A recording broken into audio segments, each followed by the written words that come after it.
As a graduate of North Staffs Poly, which then became Staffordshire University, I'm pleased to be back here again, even though it is virtually, and even though I'm currently sat in Scotland. So let us begin. We've all heard the stories in the media about AI. It's either going to save the world and solve all of society's problems, or it's going to be the greatest threat to humanity, and it's going to take all of our jobs.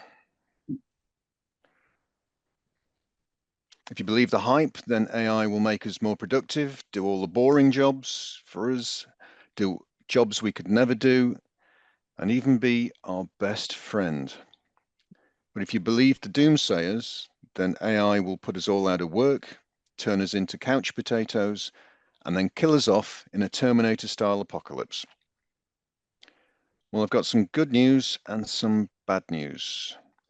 The bad news is it's not going to be the saviour of the world and solve all of society's ills.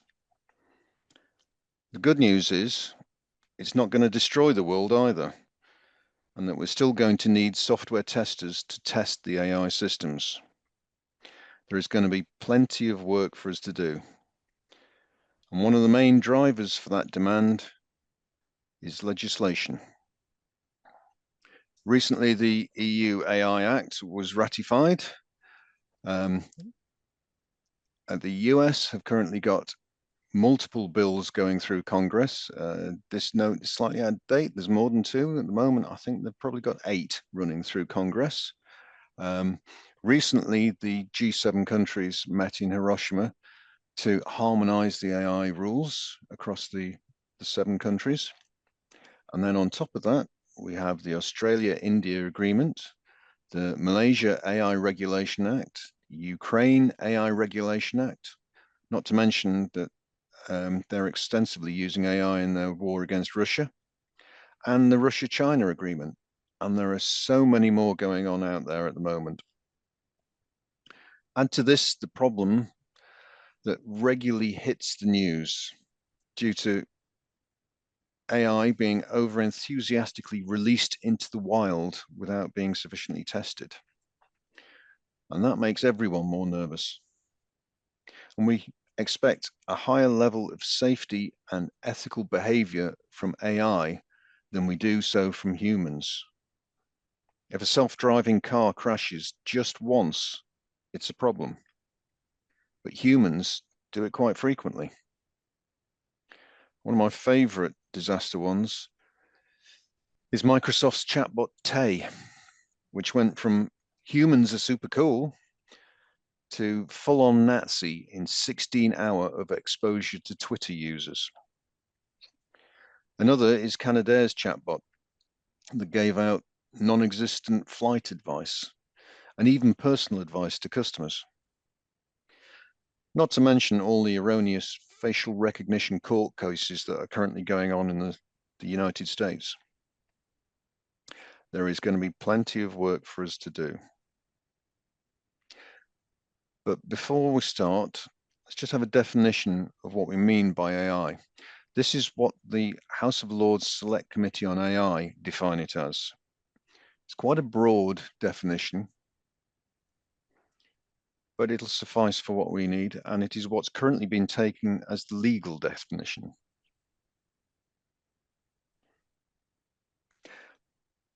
But there is an elephant in the room when it comes to conversations about AI. At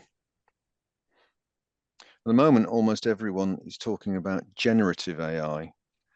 And if AI and testing are mentioned in the same breath, it's about AI in test automation tools. As a quality engineering and testing professional, I need to consider firstly, how should we use AI in testing? And secondly, how do we test the AI-based systems we implement? As there are plenty of erudite people and tool vendors to tell you all about how to use AI to test with, I'm going to focus exclusively on the latter. But I'm not going to go into the details of how AI actually works. Again, I will leave that to more erudite folks than myself. And by the way, there are more forms of AI than large language models. ChatGPT is not the only fruit. So, how do we actually test AI-based systems? Well, I've got some good news and some bad news.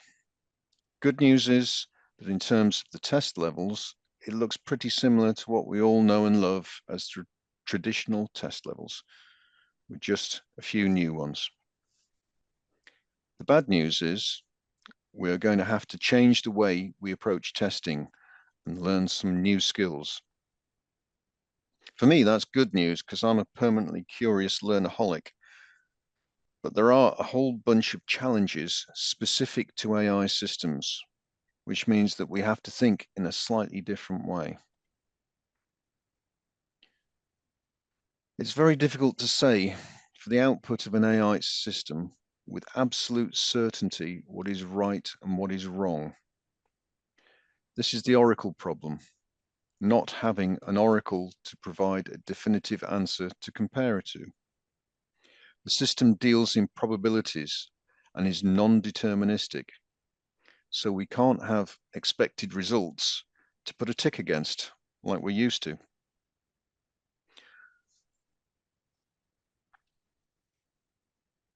The code for AI systems is not the algorithm.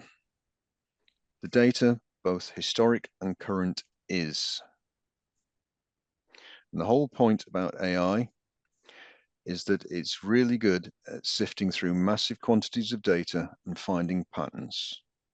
Often that data isn't structured, making it complex. And because the data affects the behavior, the system is self-optimizing. It changes its behavior as it goes along. Run the same data set through it twice, and you won't necessarily get exactly the same answer. The situations we try to solve with them are by their nature tend to be complex. And we are essentially trying to mimic human abilities. And by their nature, they're difficult to precisely define in themselves. The problems of bias are well known in both humans and AI.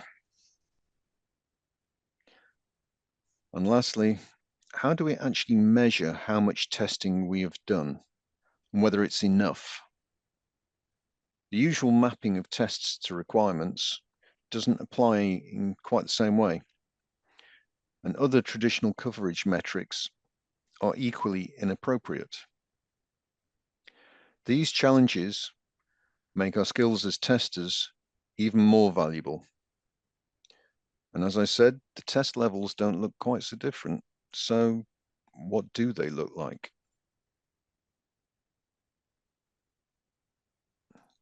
So we have the familiar ones to start with: unit and component, integration, end-to-end testing, and UAT. From that point of view, it looks a lot like a standard, simple software development lifecycle. But in addition, we have model testing, data testing, and at the tail end, we have monitoring live, which many would argue is not testing, but it is critical to sustained quality and aligns with the DevOps philosophy of shift left, shift right. So far, so good. Let's dig into these levels a bit further. Component test is traditionally black box based on the requirements, with possibly a little bit of white box based on the code itself. But neither of these really makes sense for AI, as the code does not represent the behavior of the model, and AI is often referred to as automation without requirements. We have to take a slightly different view. The actual AI functionality is usually a library element, but they have to be fed data. And it is that data pipeline where our focus needs to lie. Does it handle forced zeros, blanks, out of range values, formatting issues, and duplications? If it transforms or normalizes the data, does it do it correctly? These are all areas of testing that I'm sure we're all familiar with, and you can apply the test techniques from which we are familiar. All of the well-known heuristics apply here. You may have heard the joke and the t-shirt. A tester goes into a bar and orders a beer and orders 99,999.99 beers and orders a null string beer, orders a -1 beer, etc., etc. This overlaps to a certain degree with a less familiar test level, data testing. The code is not the algorithm. The data defines the behavior. So we need to be very aware of the impact that the data has. This is an area where we need to learn more skills and gain an understanding of data science. That said, we don't want to try to take it away from the data scientists. Quite the contrary. We should make friend with them and cozy up to them so that we can apply our critical thinking skills to what they are doing. We can help them test their data better. But what should we and the data scientists be looking for? Bias and fairness assessment. We evaluate the data for biases and potential fairness issues. Check for underrepresented groups or data that may lead to biased AI predictions. Be aware that the real-world data that the system is exposed to in live may also be subject to biases. Also be aware that there are proxies for biases. For instance, occupation. Statistically, some occupations tend to be more one gender than another. For instance, nursery nurse. Likewise, address areas can be proxies for race, class, or income bracket, or particularly in the area where I live, age. The average age around me is approximately 70, so I bring that average age down quite significantly. All of these can be considered discriminatory if used for decisions. Techniques like bias audits, fairness metrics, and demographic parity analysis can expose this. Tools like FairLearn and AI Fairness 360 help us to detect and mitigate this. We have to ensure that the data covers a wide range of scenarios, including edge cases and potential outliers.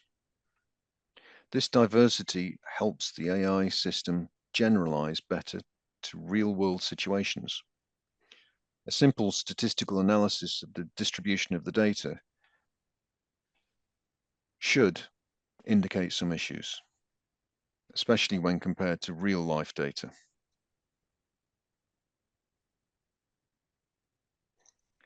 Labeling and annotation of the training data is an important part of training an AI.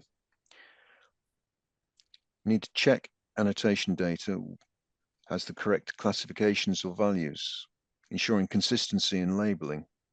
Too broad or too narrow a granularity of the definition of a classification can cause inaccuracies. It's usual with machine learning systems to provide it with a large amount of training data, with a smaller amount held back for testing purposes. It's important to check the diversity and representativeness of the testing data. In traditional testing, we wouldn't be happy to just check the happy path. We would also want all the outliers. Statistical analysis of the data can be used to address these issues, which is the data scientist realm. But it takes a tester's curiosity and critical thinking to spot the gaps and anomalies. ask questions, and find problems. So remember, data scientists are our friends.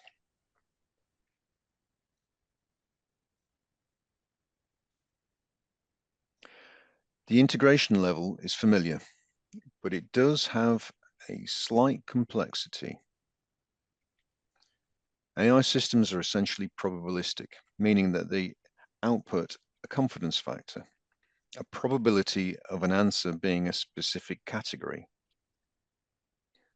For instance, 35% cat, 55% dog, or 15% blueberry muffin.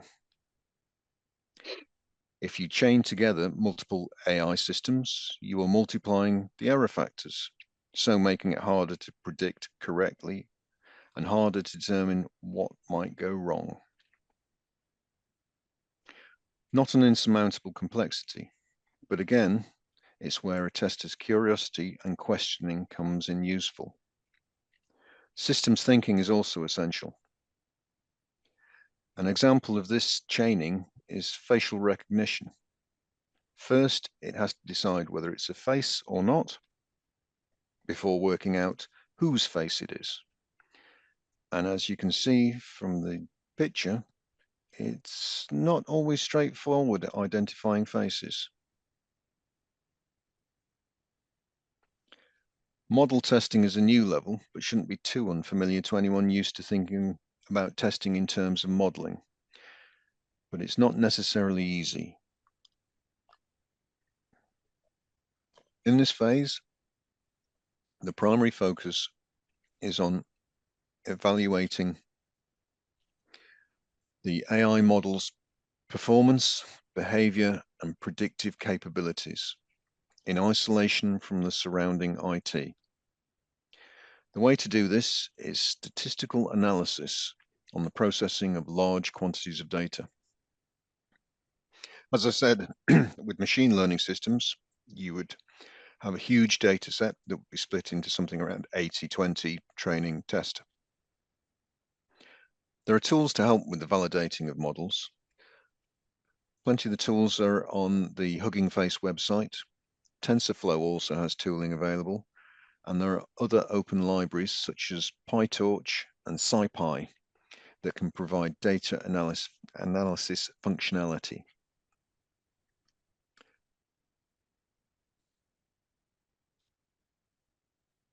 The interpretation of that data and the resulting outputs can be complex, so I would recommend getting friendly with your local data scientists. They are the experts in statistical analysis, so use them. That said, the fundamental skills of a tester in asking those awkward questions and revealing the gaps are just as essential here. Data scientists are just as likely to make mistakes and suffer bias as anyone else. I just wanted to give you some real-world examples of how to use the statistical analysis. So these are examples from our Azure test data generation app, which is an AI app for analyzing your live data and then producing a synthetic test data set that accurately reproduces it, but at the same time ensures that there is no personal identifying data in there whatsoever. So from this one, this is real versus synthetic data for the amount column in one of the fields. And it's measuring the frequency of that amount against what the amount is. And the obvious one here is out on the right-hand side, where you can see there's an outlier in the synthetic data. Now that's deliberate. That's one of the outliers out at the boundary. But the rest of them, you can see there are inaccuracies. So the model needs tuning. A couple more charts, similar sort of thing. Top one is for the column balance, for the account balance, and again, analysis of the frequency. And the bottom one is country key, for which country the the clients are in. Now this one has got another anomaly on the right-hand side where there's real data but no synthetic. So that needs to be rectified. Again, the model needs tuning. And another set of data. This one's the account IDs. And again, you can see the model needs tuning. This was the first pass when we were initially testing the application and has since been tuned. We're also putting an optimizing algorithm on the end of it, so it automatically tunes it for us.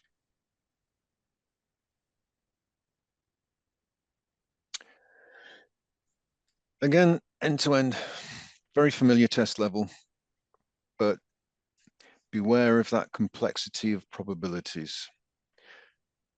Just because each of the systems involved in the overall solution has been tested, it doesn't mean that the final result is good. Watch out for multiplying error factors and always be critical of data pipelines. If the system is trying to behave like an expert in a certain field, then I recommend that you involve an expert in that field to help decide what the right answer is. UAT, very much the user acceptance testing that we all know. But watch out for automation bias. Automation bias is the propensity for humans to favor suggestions from automated decision-making systems and to ignore contradictory information made without automation, even if that information is obviously more correct. It's a case of the computer says no syndrome. One technique to preempt what users will do during the UAT is affordance modeling. And this should be used during the earlier levels of testing to ensure that the functionality performs for the user's requirements. I'll talk more about that later.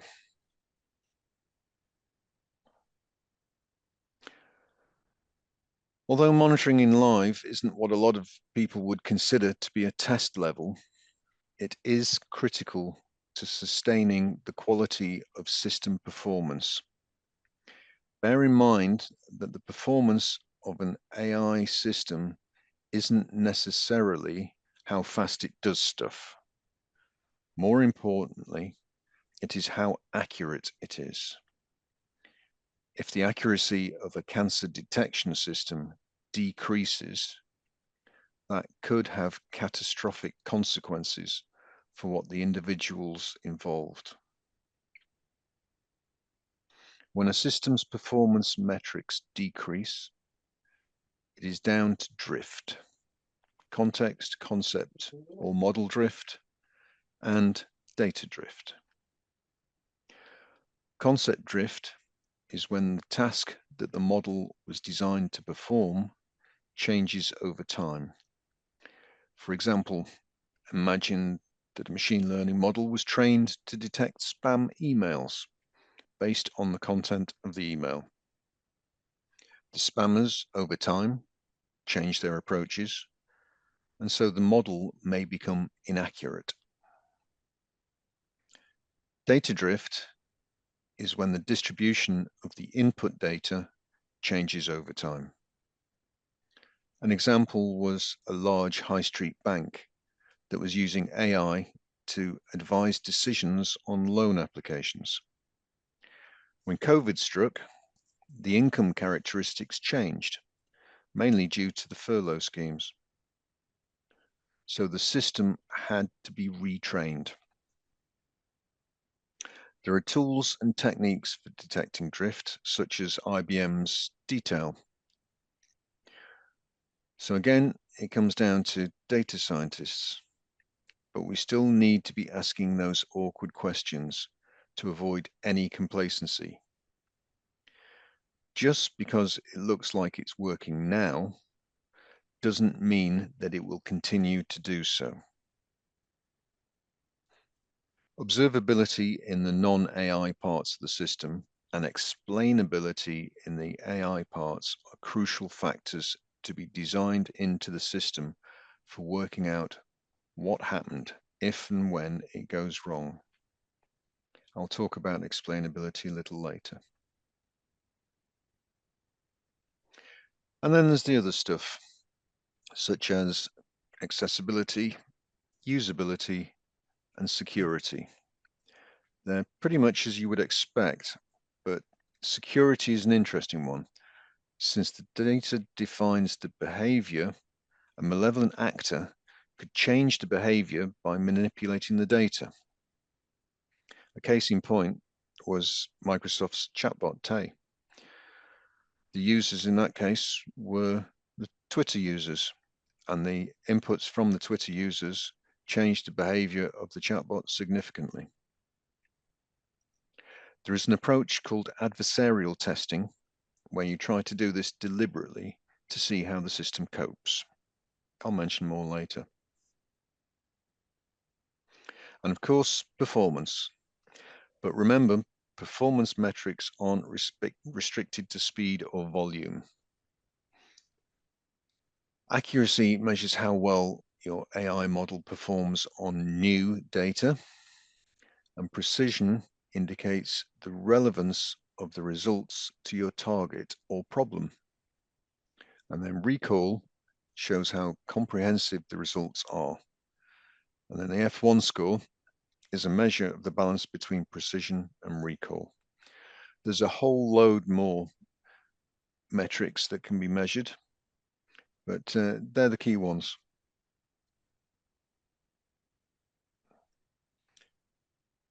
So here's a few test techniques to be considered in addition to your usual testing techniques. These are specifically applicable to AI systems. First up is explainability. Decision systems, AI or otherwise, have to be able to explain the parameters that influence the outcome, such as to prove the absence of bias and give the opportunity to change the inputs to change the outcome. This is a legal requirement of any decision system and is encapsulated in the EU AI Act. An example would be that loan decision system I mentioned earlier, where a loan applicant can legally request an explanation of why they were refused a loan. There are explainability tools out there that can be embedded in systems, and the AI legislation I mentioned earlier requires any AI system to be explainable. The Oracle problem means that it's difficult to definitively say whether a new solution is working correctly or whether one model is better than another one. One way around this is to run the new system next to the old one and compare the outputs, which is parallel testing, very commonly used in payroll systems. Or run the alternative versions of each of the models next to each other and compare, which is A/B testing. As I've mentioned, statistical analysis is important to understand and to use. You can even do some of it yourselves on a smaller scale or with tools such as Power BI or dedicated Python code libraries, or you can even use Excel. I won't explain exploratory testing, as I'm sure you probably all know about it. If you don't, then please feel free to ask me the question at the end. But AI is an ideal arena for exploration. This is especially true for large language models and generative AI in general.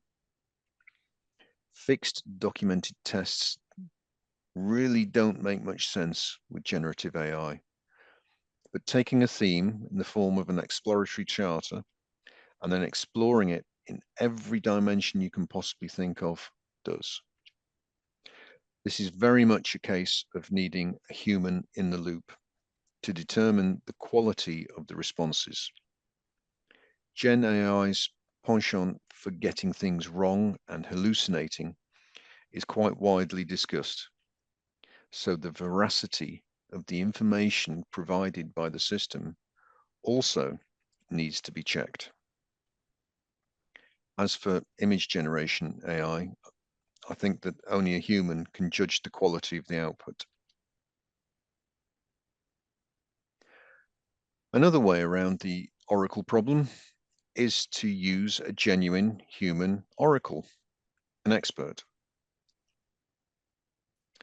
Lastly, pairwise, orthogonal, or all pairs testing is a very efficient way of reducing the number of test cases required to test a massive number of permutations.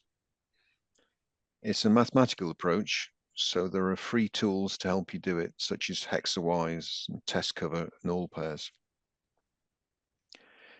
In traditional combinatorial testing, it can typically reduce 250,000 combinations down to less than 20. Technique well worth knowing about.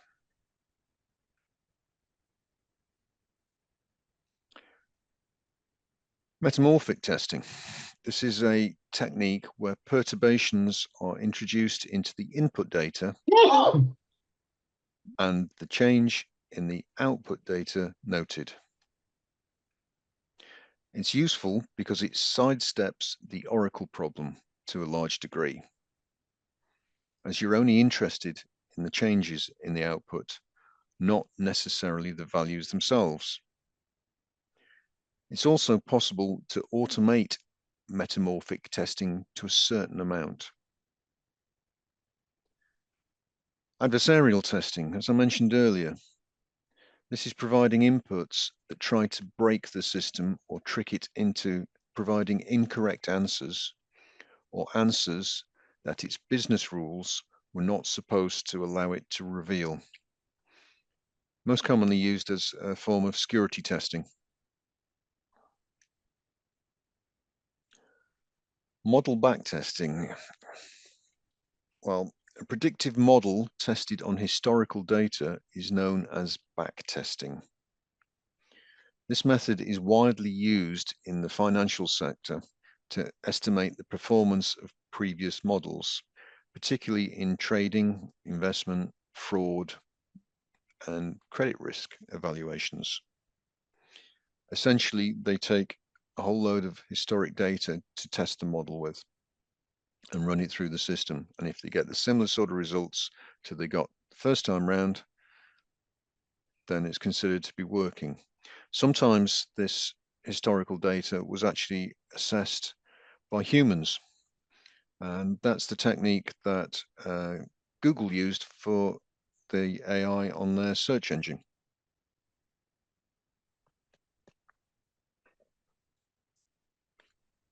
Dual coding or algorithm ensemble is similar to A/B testing, parallel testing. Essentially, multiple models utilizing various algorithms are given the same input data set, and predictions from each one are compared. The model that gives the most expected outcomes is ultimately chosen as the default. This can be used as a development strategy. A large number of models are used with different hyperparameters. They can then be linked with an optimizing algorithm, such as a genetic one, to select the most optimal result for the input data and to tune the hyperparameters so that the models work to their best ability.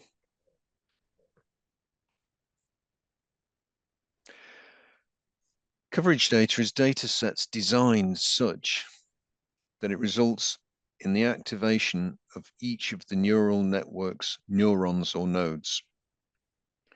In a way, it's similar to code coverage, But like code coverage, don't be fooled into thinking that this gives you full test coverage. Just because all the nodes have been triggered doesn't mean to say that it's actually behaving the way it's supposed to.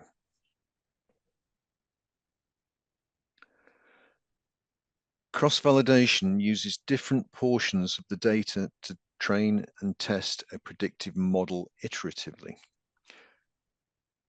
The overall goal is to try to estimate how the model will perform in practice on unseen data.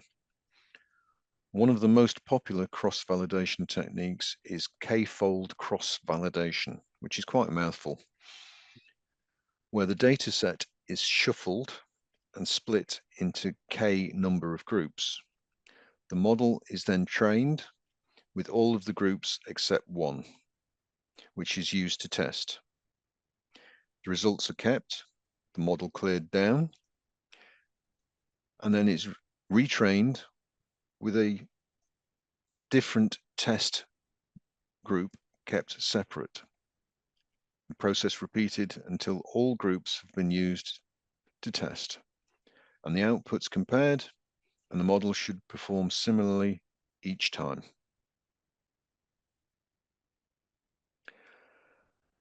Affordances are essentially the properties of an object that dictates how it will be used. For instance, the handle on a mug dictates how the mug will be picked up. When this is moved into the virtual world, we are basically looking at how the system will be used by the users. This provides use cases for us to track back to test cases.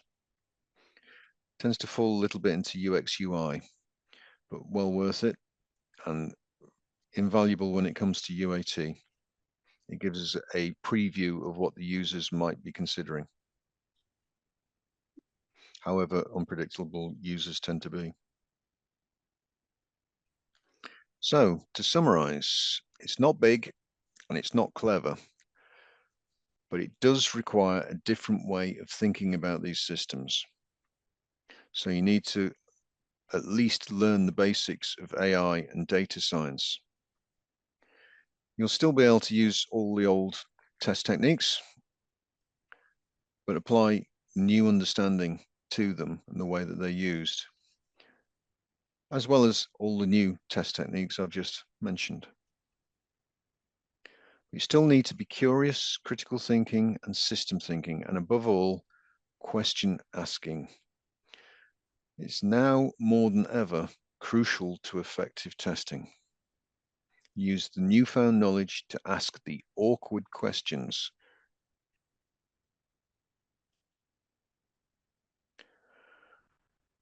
Explainability tooling will be invaluable if it's been included early enough in the designs. And remember, data scientists are your new best friends. There are other more academic approaches to testing AI out there, and it's worthwhile researching and staying up to date. But this should give you a solid, on-the-ground approach to refine for your own situations. And also remember, not all AI systems are machine learning or large language models. There's plenty of other models out there as well. A few useful resources for you.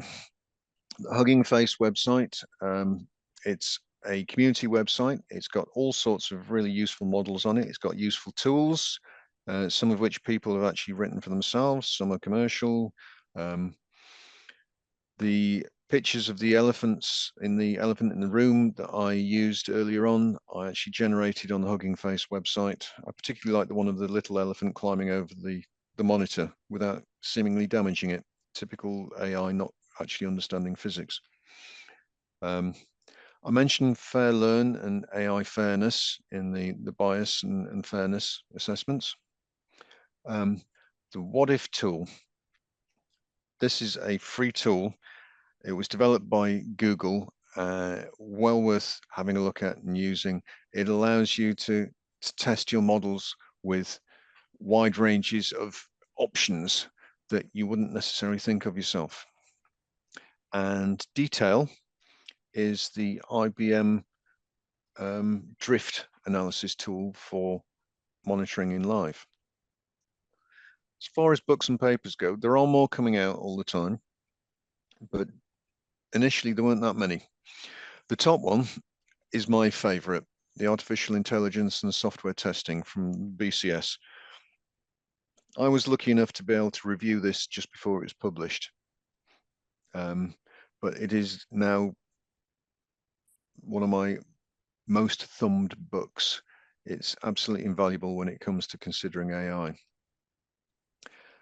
The 11 Foundational Practices from Carnegie Mellon is more a case of ways of working, best practices generally to do with AI. My favorite one being that you need to make sure that the problem that you're trying to solve is well understood and that AI is actually the best solution for it, as opposed to starting with AI and working backwards. And the last book, Testing in the Digital Age from Soggetti.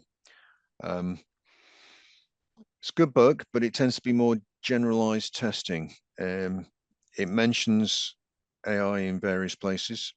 It's certainly worth a read, but if you can blag a copy off a Soggetti or Capgemini person, then I'd suggest you do that rather than buying it. These are my contact details, so if you want to reach out to me and continue the conversation, please do. I also host a podcast called Quality Blether for the Scottish Testing Group, where I have conversations with various fascinating people about interesting topics that vary from all ends of the spectrum, but all have quality in common. You can find it on any of the podcast outlets. If you search for Quality Blether, there is only one. So thank you very much. Do you have any questions? Yeah, we do have nothing yet, but I just wanted to say firstly, thank you very much, Brian. And everybody can just show our appreciation to Brian. That'd be great. Thanks very much. I can see you clapping. I can't hear it. Okay. Can you not? Okay. Can't you hear us, Brian? I can hear you. If I ask you the question. That's really weird. Because I can hear myself. So, I don't know what that is. Okay, let's try it, Guy. Sharon, shall we go first? Yeah, try this one, Brian. So you know and I know how hard it is really to generate test data. Like that's always been a problem. Yeah. And never been a kind of many organizations don't actually invest in a specific role for somebody to generate test data. That's my experience. It may have changed slightly over the last few years, but it feels to me now that there needs to be changes, one, to the test manager qualifications to broaden them out to cover these new test phases, but also to have to put more focus on by the test manager to make sure that role of test data analyst or expert oracle, as you called it, is actually within the team. Is that a correct assumption and something that we should take away to lobby with our respective organisations? Very much so, yeah, definitely. There is actually an ISTQB course, the AI tester. It's as typical for ISTQB. It's got a lot of history type stuff in there as well as the useful stuff, but it is actually quite a good course all in all. But definitely on the data side, no organization should be considering going anywhere near an AI solution of any form unless they have data scientists and data engineers. Yeah. The data is absolutely crucial. And that question of test data, again, it comes back to you need to have the statistical analysis capability to understand the bias, the fairness, the distribution of the data within that test data compared to the larger set. And then the other question really was around requirements. So you've talked about explanation, yeah, and I guess the question that I've got is, how easy is it to specify a requirement for AI? And then how would that tie in with the explanation, right? This is the requirement that we're trying to satisfy, and this is the explanation as to why these outcomes have come. So just a little bit more about that, Brian, if you don't mind. Sure. Specifying requirements is an interesting one. It depends on the type of AI system that you're looking at, but generally speaking, what you're looking for are use cases. So not so much what the functionality is in the traditional way of specifying requirements, more a case of what's the behavior that you ultimately want, and therefore what is the data response that you want. So if the data looks like this, you want this sort of response, but it has to be generalized. That's the problem.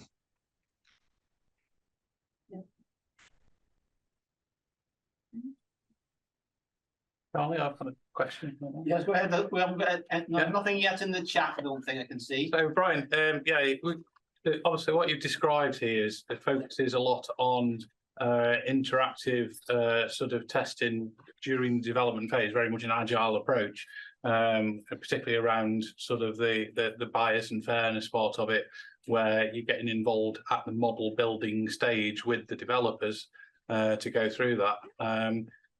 How effectively can some of this testing be done if you are not able to be involved in the development of the model? If you're given, say a pre-production model that's been built, can you effectively test it to a similar level, not having had access to the development phases? It depends how much you're allowed to break it. Again, it comes down to the test data you feed it. If you know the sort of boundaries that it's supposed to work in, its envelope of operation, then you can design test data sets to exercise it within that envelope and to the edges and beyond, and see how it behaves. There is also pretty much most of what people have been doing with ChatGPT and with the generative AI when they've been testing that has been exactly that.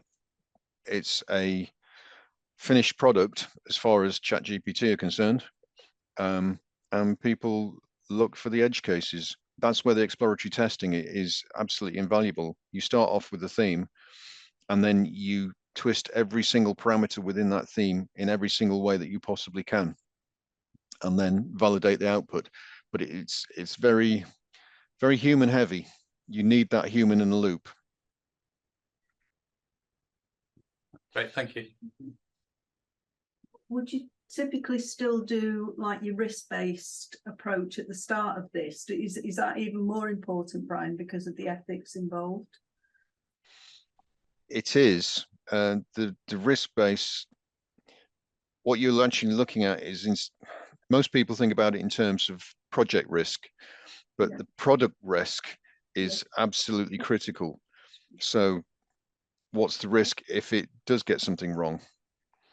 What's the impact? And therefore, how much focus needs to be on specific areas? As I was saying about the cancer detection thing, it can be catastrophic if that goes wrong.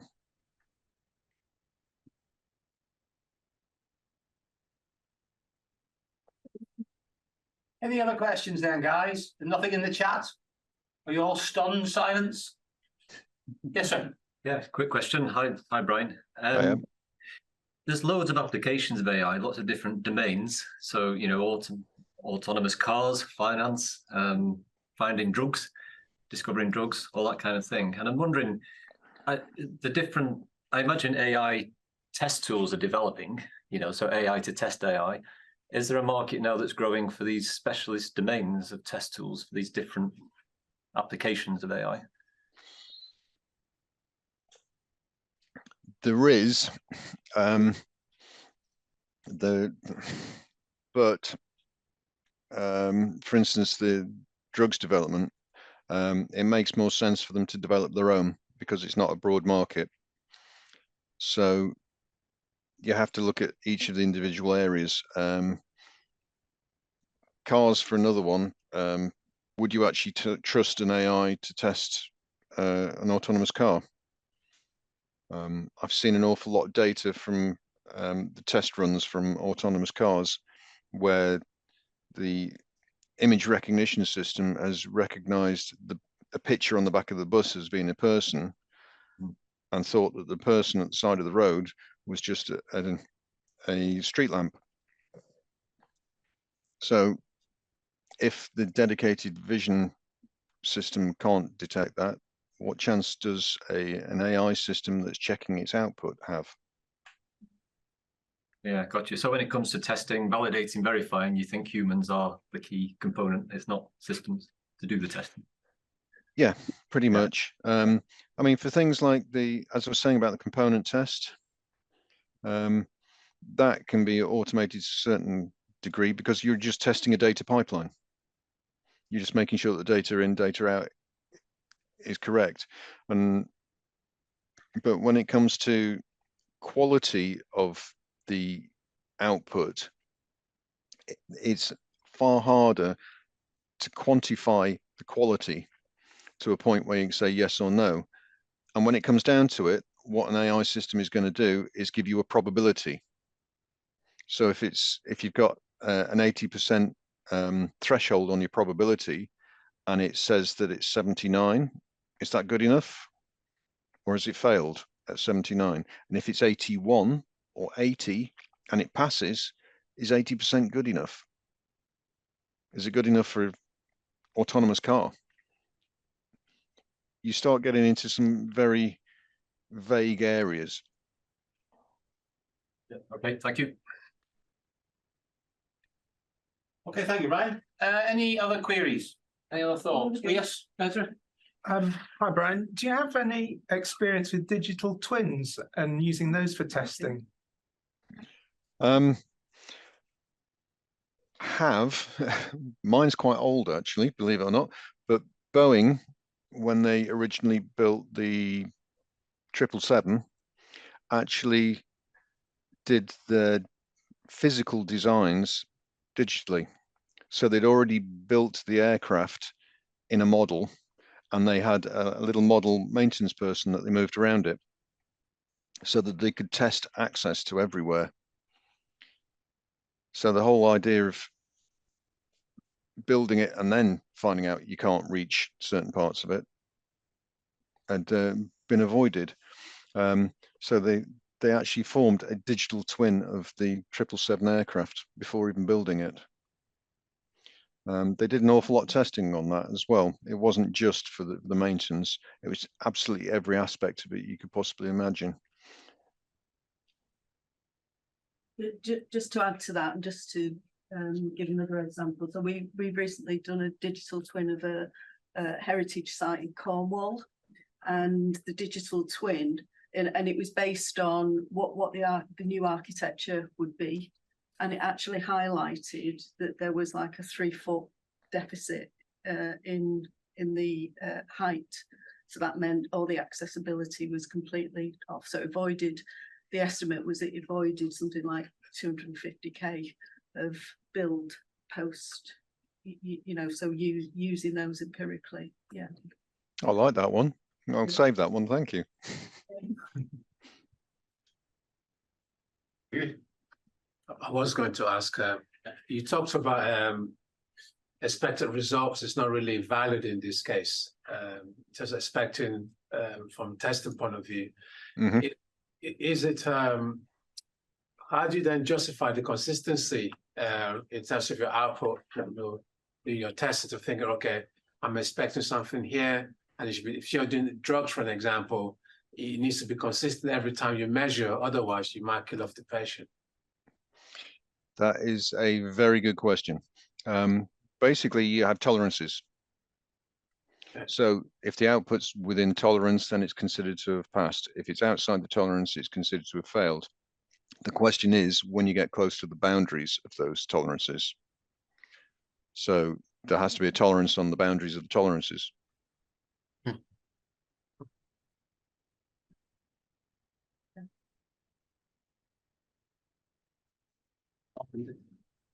Yes, Ben. Modern day with the tools such as Nightshade, which are starting to poison generative AI models, how do companies try and counteract that when tools like that can't be seen by the human eye in pictures which are used in these models? I have to say that's not an area that I'm expert in, using images for that. But it's certainly something I'm going to research now. It's more encoded deep into the image. Right. So the AI can't detect the actual images. It flips some pixels within the image, which are unseeable to the human eye, but it completely messes up a generative AI's output. Commonly used by artists who don't want generative AI to take their work. Right, or, and why not, unless it's their IP. So would you see that under like cyber extending to like cyber checks, Brian? You know, that kind of systems management and checking of sources of stuff in the future, maybe. You know. Quite possibly, yes. I know that as far as deep fakes go, they're talking about legislation such that any images that are used in the media have to have a watermark, a digital watermark through them. So that if they've been modified in any shape or form, then that watermark gets damaged and can be detected.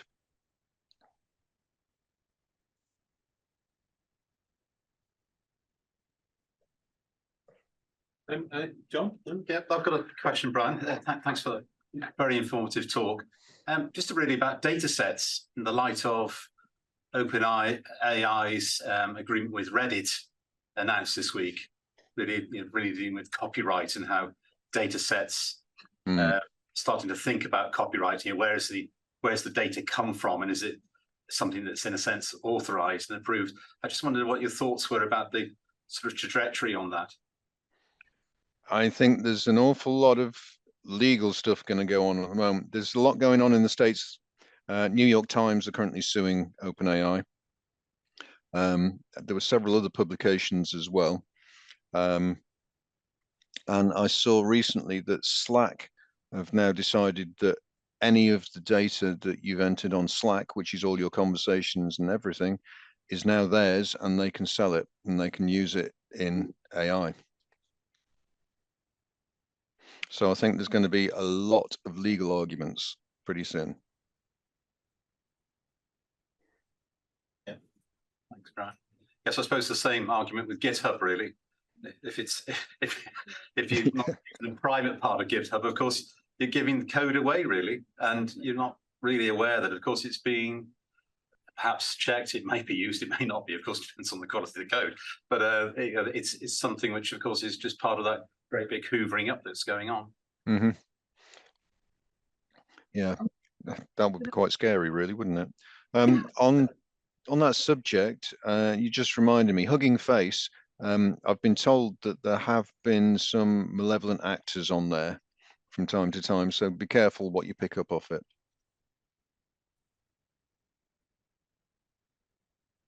Yeah, Oliver just mentioned on the chat that maybe WhatsApp's next.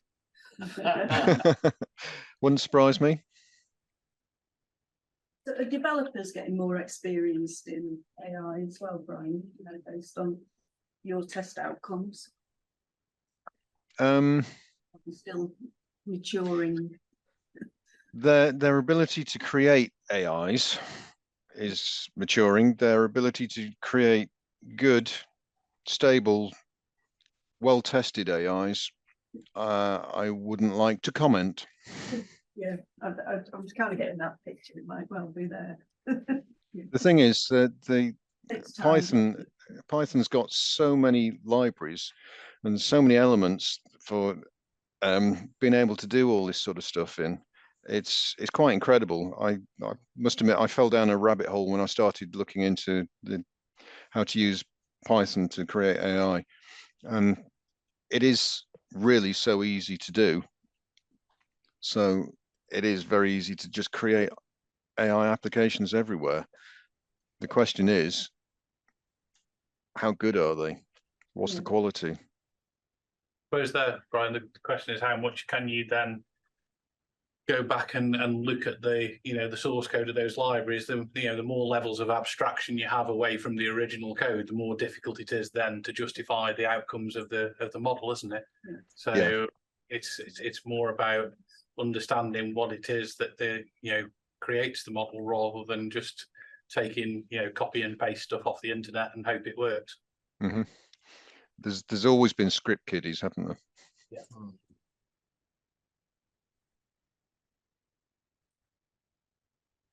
Okay.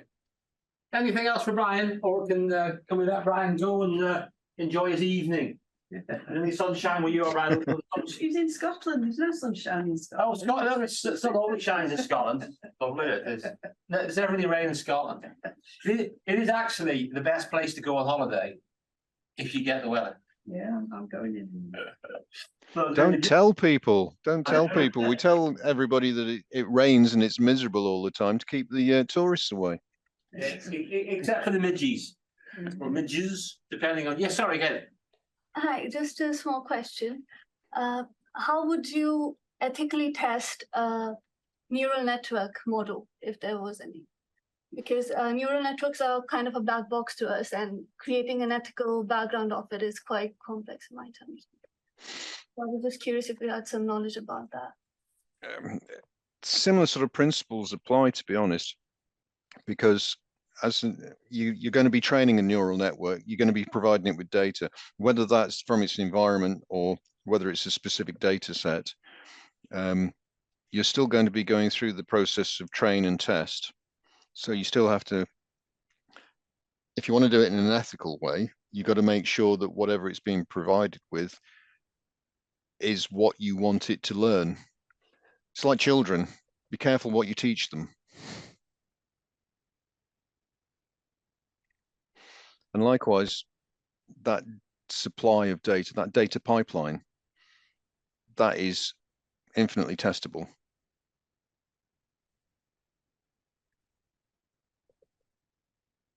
Thank you, Brian. Just got a question coming through in the chat from Tanya. I'll just read it out, say if you happen to look, Brian. It says, apologies I missed.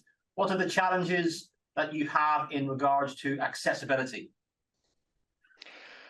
They're exactly the same as accessibility challenges generally. Because AIs don't exist as a complete solution on their own. They have to have things bolted on, like a front end. So there are actually AI solutions that aid accessibility. That's a whole separate topic that I'm not going to go into particularly, but there are a lot of solutions out there that use AI to make things easier. But accessibility, for instance, on the front end, you still have to adhere to WCAG if your front end is accessible.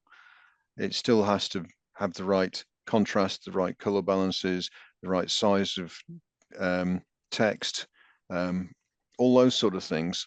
And if there's sound involved, some systems do, then that has to be suitable as well, and it can't be overpowering when it comes to the amount of visual stimulation or sound stimulation for the neurodiverse aspects of it. So the accessibility side is exactly the same, because it has to talk to the outside world somehow. Thank you, Ryan. Any further queries? Well, I don't think so, Brian. So I don't intend to sum any of that up. I'm just not going to go there.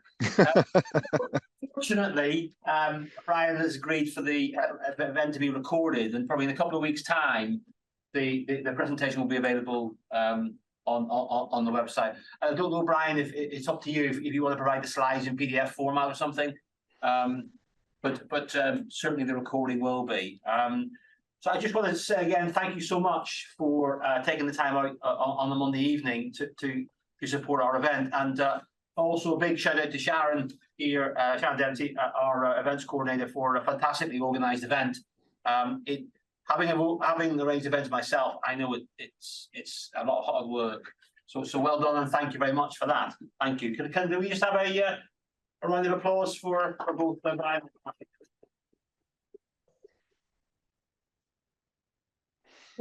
Thank you. Thank you. There's one comment I could make. You mentioned it, Brian, about children. You know, AIs being testing children, and as the father of a 23-year-old daughter and an 18-year-old son who are completely different, that really rings a bell to me. Because if you're going to test things and you're expecting one result, as most parents will tell you, what worked for one doesn't work for the other. So whether that's relatable, I don't know, but that just struck me as being that. Now, for those that are sitting and still attending, I just remind you that the BCS has kindly offered a discount, 20% discount on the Foundation Certificate for Ethical Build for AI, and I had put the link to the BCS book into the chat that Brian mentioned, I've just tried to connect with Brian on LinkedIn, and I've also attached to your podcast so we can give that a relevant listen. So thank you very much indeed, Brian, and best wishes. And to everybody else who's attended, thank you so much. I think we'll probably have a cup of tea and coffee here locally. I can't offer you guys the same remotely, but I wish you a pleasant evening, and take care if you're traveling anywhere. Good night. Thank you. Good night.